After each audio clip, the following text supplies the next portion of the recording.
Welcome to Cinematic Excrement. Ladies and gentlemen, I have a very important question. Who was asking for this? How the hell did Percy Jackson and the Olympians, The Lightning Thief, get a sequel?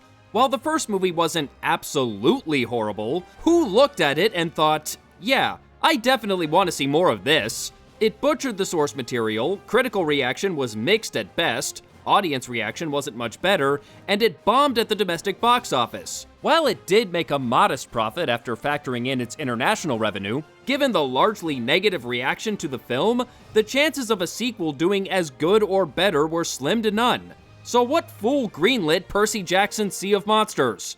I don't know, but clearly someone got paid and the sequel got made. So let's take a look and see if it's any better or worse than its predecessor. We start things off with a monologue from Percy Jackson himself, played once again by Logan Lerman. At first, I didn't believe it either. But the gods of Olympus are real. And sometimes these gods have children with humans, called half-bloods. Or bastards. I'm one of them. I'm Percy Jackson, son of Poseidon, god of the sea. Is it me, or has Lerman been taking monologue lessons from Kristen Stewart? He sounds so bored. Either that or he shotgunned a bottle of NyQuil before he started recording. 7 years ago, 4 of these children were headed to Camp Half-Blood. The only place on Earth that is safe for our kind. Only 3 of them made it. Dude, spoilers! We then see something that we never saw in the first movie. Children who appear to be about the same age as the characters in the book. Imagine that. But it's only a flashback, so don't get used to it. 3 of the 4 children are younger versions of characters from the first movie. Luke, son of Hermes, Annabeth, daughter of Athena, and Grover, son of a goat. Politically correct Hermes, Seder. The 4th is Talia, daughter of Zeus. They're racing to Camp Half-Blood, trying desperately to outrun something. Talia tries to hold off the unseen monsters so the others can escape, which works, but it costs Talia her life.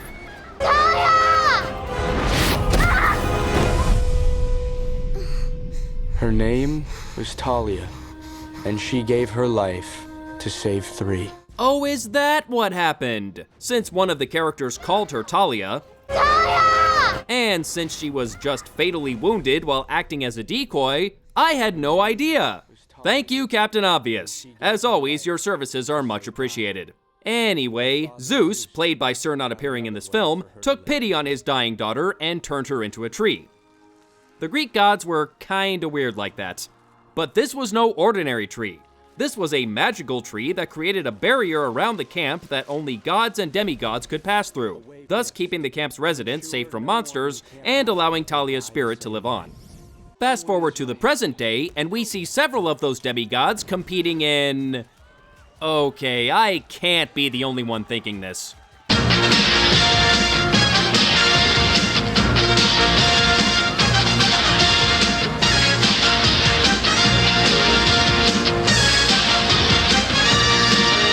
Two of these demigods are the title character, Percy Jackson, and the arrogant Clarice LaRue, daughter of Ares and Camp Half-Blood's resident bully, played by Levin Rambin. Percy attempts to scale the Eliminator from hell, cheered on by his best friends from the last movie, Annabeth, played by Alexandra Daddario, and Grover, played by Brandon T. Jackson. And it looks like they finally convinced Daddario to dye her hair blonde to match the character from the book. Better late than never, I guess. Supervising this event are the camp leaders, the centaur Chiron, played this time by Anthony Head since Pierce Brosnan declined to return for the sequel, and the god of wine Dionysus, aka Mr. D, played by Stanley Tucci. Mr. D is trying fruitlessly to pour himself a glass of wine, which keeps turning into water thanks to a curse that Zeus placed on him many years ago. This leads to one of the few funny lines in the movie. You know, the Christians have a guy who can do this trick in reverse. Now that's a god. Percy nears the top of the obstacle and it looks like he's about to win, but he notices one of his fellow half-bloods is caught in the ladder. Rather than, finishing the last bit of climbing and winning the game, he jumps down to save his fellow camper. I have no idea why. It's just an obstacle course and everyone involved is a demigod. Kids have been getting thrashed around this entire time and they're just fine. And if Percy left this kid alone, he would have been just fine. This is not a life or death situation. If it was, I'm sure Chiron and Mr. D would have stepped in. And they don't look concerned. I'm sure this scene was supposed to make Percy look heroic and selfless, but in reality it just makes him look stupid, and this stupidity gives Clarice the opening she needs to win the game. Clarice proceeds to taunt Mr. Jackson after the game, claiming the quest he successfully completed in the last film was beginner's luck. Percy concedes she may have a point, but Grover comes to his defense. You recovered Ares' stolen chariot. No, actually, that was Clarice. Okay, what about the fall tournament? You own that sucker. Mm-mm. Clarice? Mm-hmm. Okay, the Solstice Games, the Bronze Dragon's Quest? Okay, maybe I'm missing something here, but I really don't get this joke. How exactly did Grover get the idea that all of Clarice's accomplishments were actually Percy's? I suppose one might infer that someone has been feeding him false information, but that just raises more questions about who has been feeding him these lies and what possible motivation they could have for doing so. But I don't think that's the case. Grover says all of this with such conviction Okay, what about the fall tournament? You own that sucker. that it certainly gives the impression he was actually there. So was he just really, really stupid and forgetful? Did he suffer a massive concussion between films? I don't have a problem with the writers trying to throw some humor into this movie. In fact, I welcome it. But this joke just doesn't work. Percy goes to a nearby lake to have a heart-to-heart with Dad, but the god of the sea doesn't appear to be listening. Poseidon talked to Percy quite a bit in the first movie, so I'm not sure why he's giving him the silent treatment here. Okay, well, good not talking to you. Again. Sorry, son, I was on the other line. What were you saying?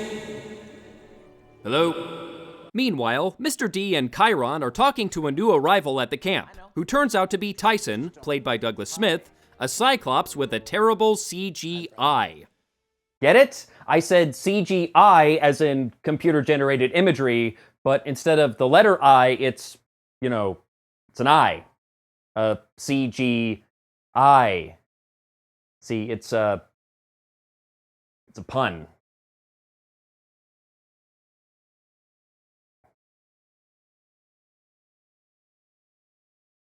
Sorry.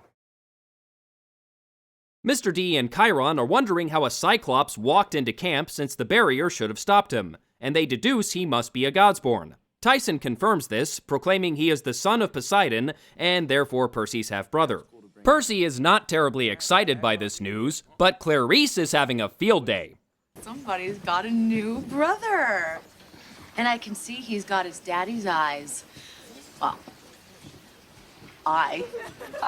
You racist cunt bucket. Clarice's teasing prompts Tyson to put on some sunglasses, which also allows the producers to save some money on the effects budget. Suddenly, the ground starts to shake violently, and everyone races towards the barrier.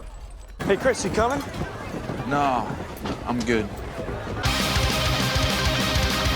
The barrier appears to be holding up at first, but it shatters after a few good thumps, and a huge bronze mechanical bull charges into the camp and starts tearing shit up.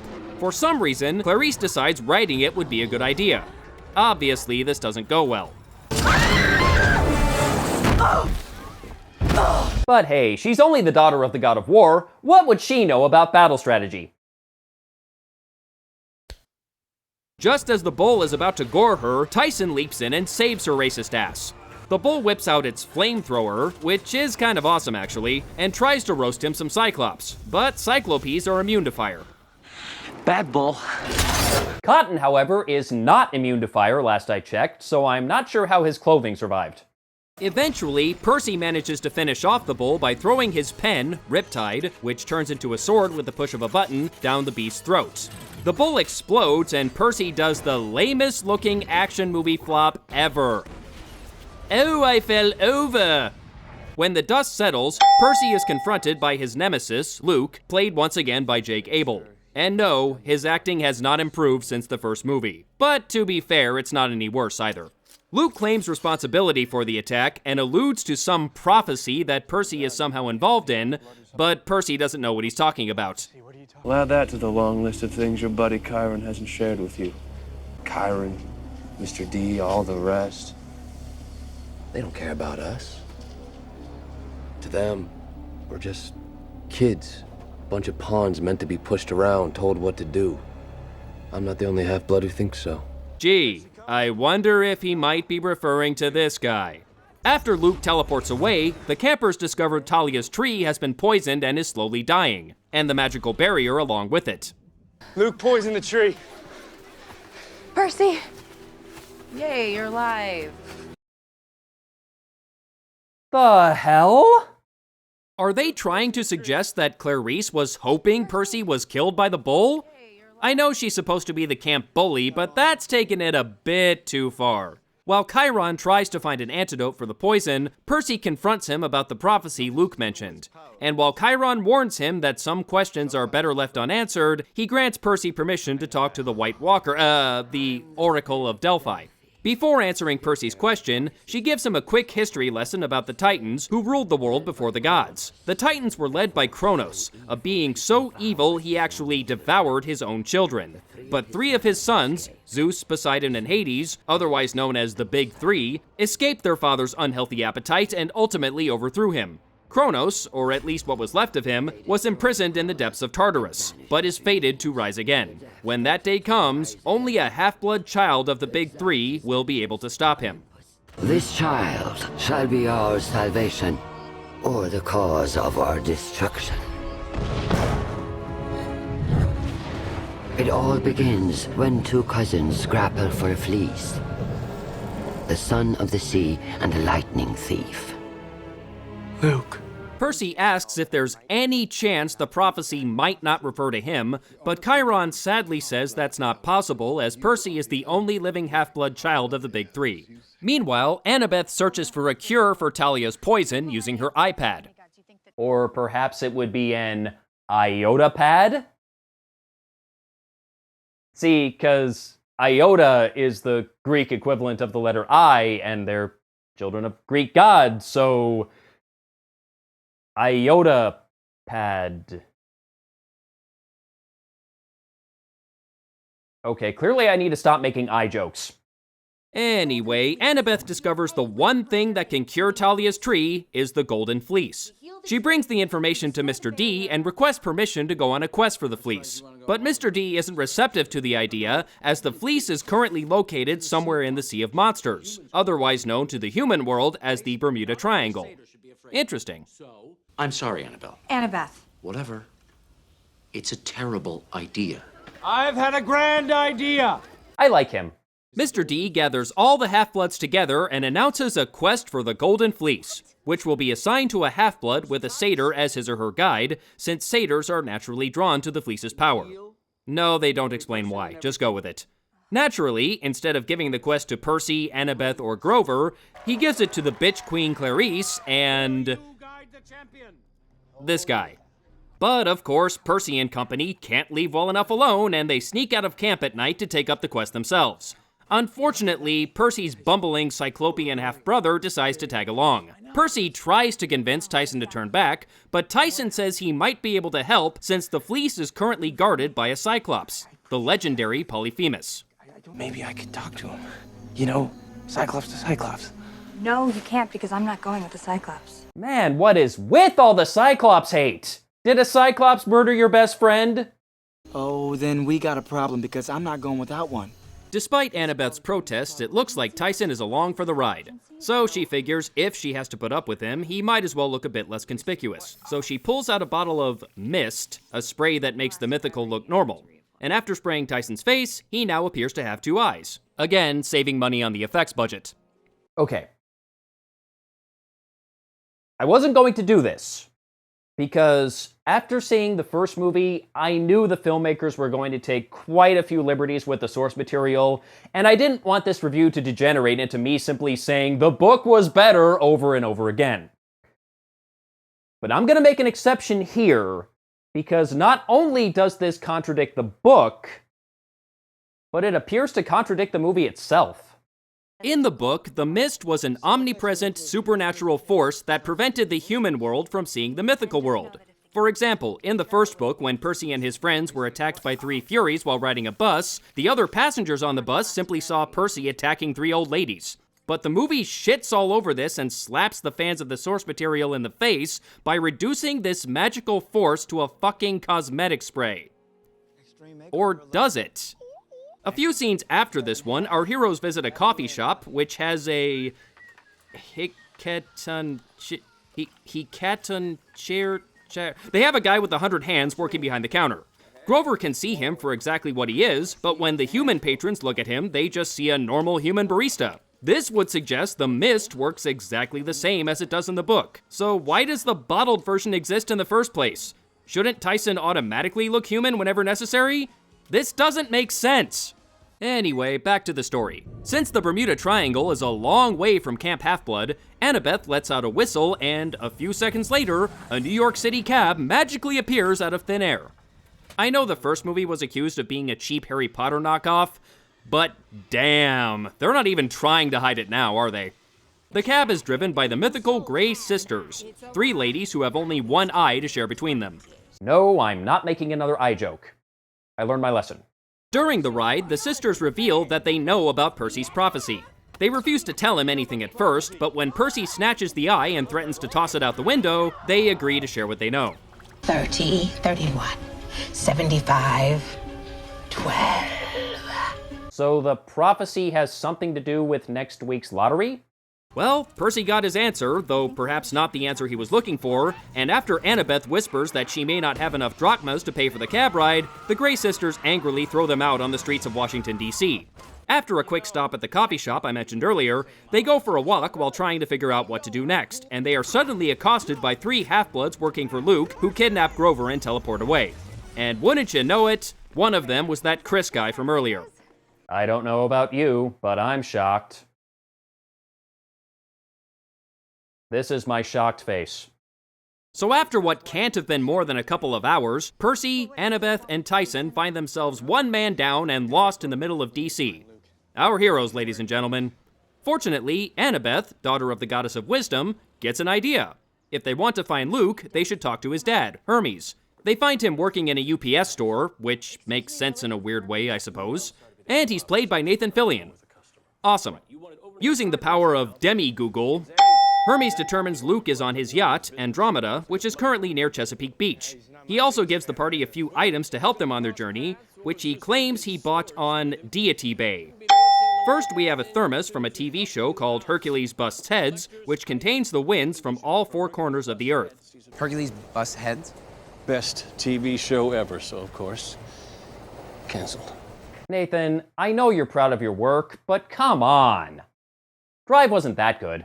And the second gift is a magical tape gun which will make anything you outline disappear. After asking Percy to tell Luke that he's sorry for all the mistakes he's made, Hermes wishes the trio luck on their quest, and they head for the coast. They'll never make it. We are thinking the same thing. Our heroes reach Chesapeake Beach and spot Luke's yacht off in the distance. Tyson asks his dad for some help, and much to Percy's surprise, he answers by sending them a hippocampus. They ride the beast to the yacht and quietly sneak on board, and like the incompetent fools they are, get captured immediately. They're taken before Luke, who proceeds to reveal his evil plans to Mr. Jackson. He has acquired the remains of Kronos and sent Grover on ahead to the Sea of Monsters, as he plans to use the Golden Fleece to revive the Lord of the Titans and overthrow the Olympians. Wasn't easy to find. I had to crawl through the depths of Tartarus itself. Then Cleveland. Not bad. Percy and friends are taken to the brig while Luke plays chess with himself. Sure, why not?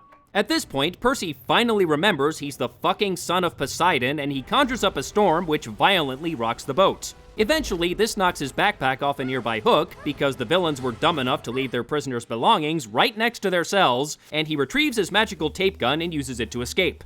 They run to the upper level of the yacht, where it's suddenly daytime even though it was night just a minute ago, and Percy distracts Luke's goons while Tyson and Annabeth hop into a lifeboat and use the windy thermos to escape. Percy follows them by riding a wave, which raises the question, why didn't he just use the wave to ride to Luke's yacht in the first place? And I know it's not because he couldn't take Annabeth and Tyson with him, because Luke is able to stand on the wave just fine. If he can, they can. In any case, Percy bitch slaps Luke into the ocean and rejoins his companions. As they head south, Annabeth continues to make some rather hurtful comments about Tyson. Percy asks her why she hates him so much, and she explains that it was a Cyclops that killed Talia, and she's harbored a deep resentment for them ever since. So a Cyclops really did murder her best friend. Well, don't I look like a dick? They soon reach the Sea of Monsters and immediately run into the mythical monster Charybdis. Percy tries to use his powers to propel them to safety, but thanks to the power of plot convenience, nothing happens. It's not working! The Sea of Monsters might not be in Poseidon's domain. The Sea of Monsters might not be in the domain of the god of the sea. Sounds legit. Our heroes are swallowed up and find themselves in the belly of the beast. And they're not alone. Oh, come on! That sounded like Clarice. No, it couldn't be her. You ridiculously stupid moron! No, it's her. Oh, goody. I missed her. About as much as I missed that hemorrhoid I had a few weeks ago. It turns out Clarice has acquired something on her journey that's actually kind of awesome. An old Confederate warship manned by a crew of zombies. They prefer dead Confederate sailors whose lives have been given in tribute to Ares. Whoa! That's a good song title. But zombies is fine. Suddenly, the chain that was holding the ship in place snaps, and it looks like our heroes are about to be digested. But Percy gets a brilliant idea. While Clarice steers the ship, Percy will use the gun to shoot a hole in the god of Charybdis, and they'll slip through the hole to sweet freedom. Sure enough, it works, but I'm not sure why they needed Percy for this. Clarice has an entire crew of undead. I'm sure any one of them could have operated the gun. Then again, maybe Clarice just needed someone else to give her the idea to shoot their way out. I mean, she's only the daughter of the god of war. What could she possibly know about heavy artillery? Like I said before. After the ship surfaces, Tyson asks about the satyr that was supposed to guide Clarice to the Golden Fleece, and she informs our heroes that he was killed by Scylla off-screen. Well, that's fucking lame. Not because the satyr guy was killed, mind you. He was a pointless character who had a whole 30 seconds of screen time, and the movie never gave us a reason to care about him. No, the problem is Clarice and her crew apparently got into a fight with the legendary monster Scylla, and we never actually see it. If you're not going to show the fight, why bring it up in the first place? Cock tease. Percy looks out over the ocean and notices some shiny green lines forming over the water, and he quickly deduces these are lines of latitude and longitude.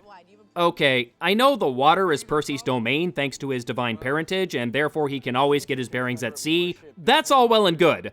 But translating that to literally being able to see geographical coordinates as if they were superimposed first down lines in a televised football broadcast is pushing it. Nevertheless, he realizes the numbers the Grey Sisters gave him were actually coordinates, which leads him directly to Polyphemus Island, which has an abandoned amusement park called Circe Land. Polyphemus lives in an amusement park? No, he lives on an island. But the goddess Circe thought building an amusement park on top of it was a good idea. A, it's Circe, not Circe's. And B, is Circe really that stupid? Maybe I'm missing something here, but building an amusement park over the lair of a Cyclops sounds pants-on-head retarded to me. After a quick search of the park, they find their way into Polyphemus' lair, where they discover Grover is alive and well.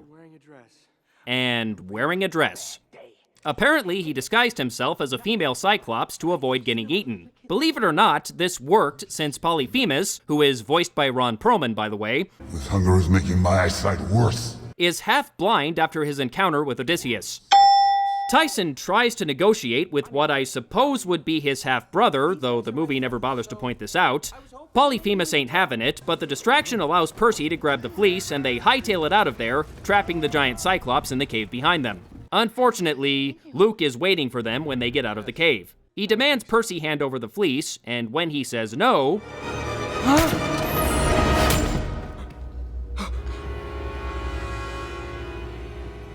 You do it for me.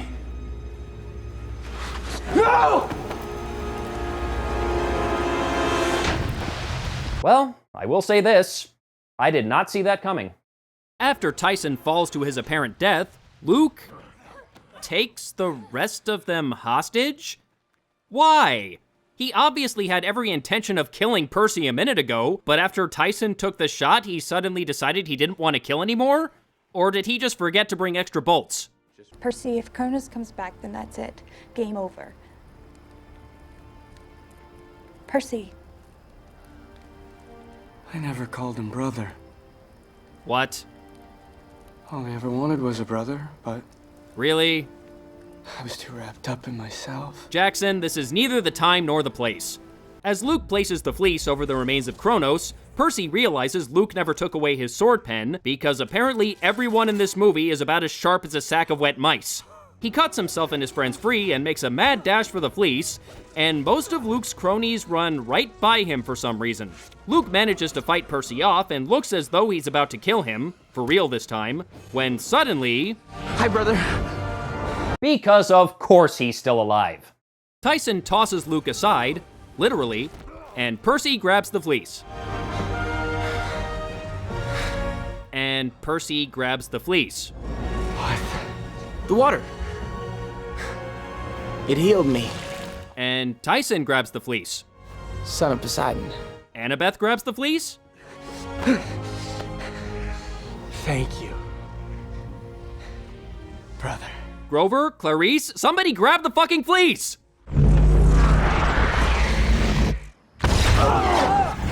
Too late. You know, I don't expect much. I really don't. I don't expect my heroes to be unparalleled geniuses or anything. All I ask is that they display a reasonable level of intelligence. And I don't believe these fools possess the intelligence that God gave a Cinderblock. I wouldn't think them capable of tying their own shoes, much less saving the world. So the great Kronos has returned, and honestly, he does look pretty cool. Luke loudly proclaims he is the one who brought Kronos back, and the Titan shows his appreciation by swallowing him whole. Should have seen that coming.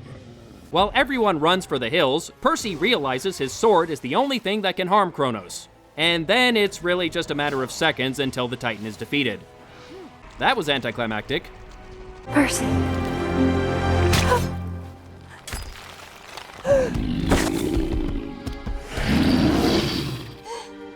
Annabeth! Oh no, Annabeth, please don't die. It's not like we just acquired the Golden Fleece and can instantly heal you. This is my shocked face. Oh wait, that's exactly what they do. Yay, pointless tension! And she makes her peace with Tyson. How sweet. And our story ends with our heroes returning to camp and using the Golden Fleece to heal Talia's tree, and the barrier is restored. However, it appears the fleece may have worked a little too well. I had the strangest dream. Yeah? Like I was dying. What's your name? I'm Talia, daughter of Zeus. Another living child of the eldest gods.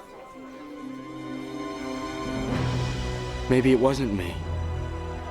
Maybe the Oracle meant Talia all along. Maybe you don't need to spell this out for us. Maybe just because the characters in the movie are stupid, that doesn't mean the audience is. And that's Percy Jackson's Sea of Monsters. Sweet Zeus, this was bad. Even if you don't compare this to the source material and treat it as a standalone movie, it's still pretty bad. And compared to the first movie, I think it's actually worse. The story was weak, the characters were stupid, there were plot holes you could drive a truck through, the dialogue was lame, the effects were sometimes good and sometimes not so good, and the characters were stupid. I know I said that twice, but it's such an important point that it bears repeating. I see no reason to feel any sympathy for the heroes or feel threatened by the villains because they're all idiots. As for the acting, there was good and bad. Brandon T. Jackson was once again great as Grover, Anthony Head was more than adequate as Chiron, and Stanley Tucci was hilarious as Mr. D. It's a pity they weren't in more of the movie.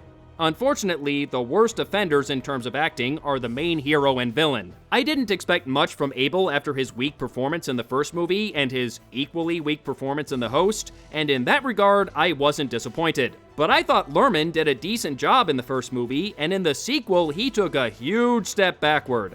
His voiceovers at the beginning and end of the movie sounded awful, but even when he was on screen, he looked like he was having trouble giving a damn. Maybe I'm reading too much into it, but he looked like he did not want to be there.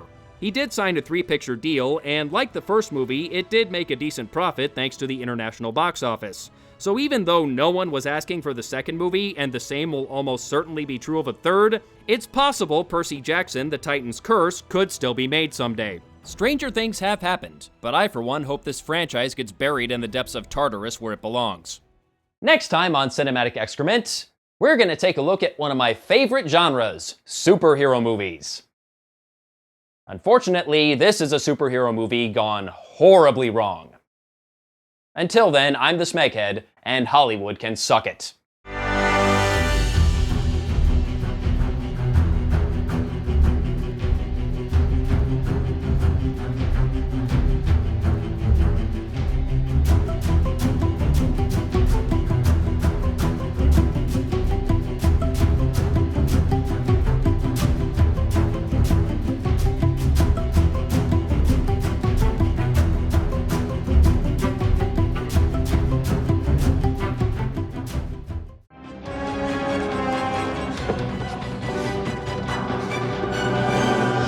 What are you doing? Don't walk on my roof.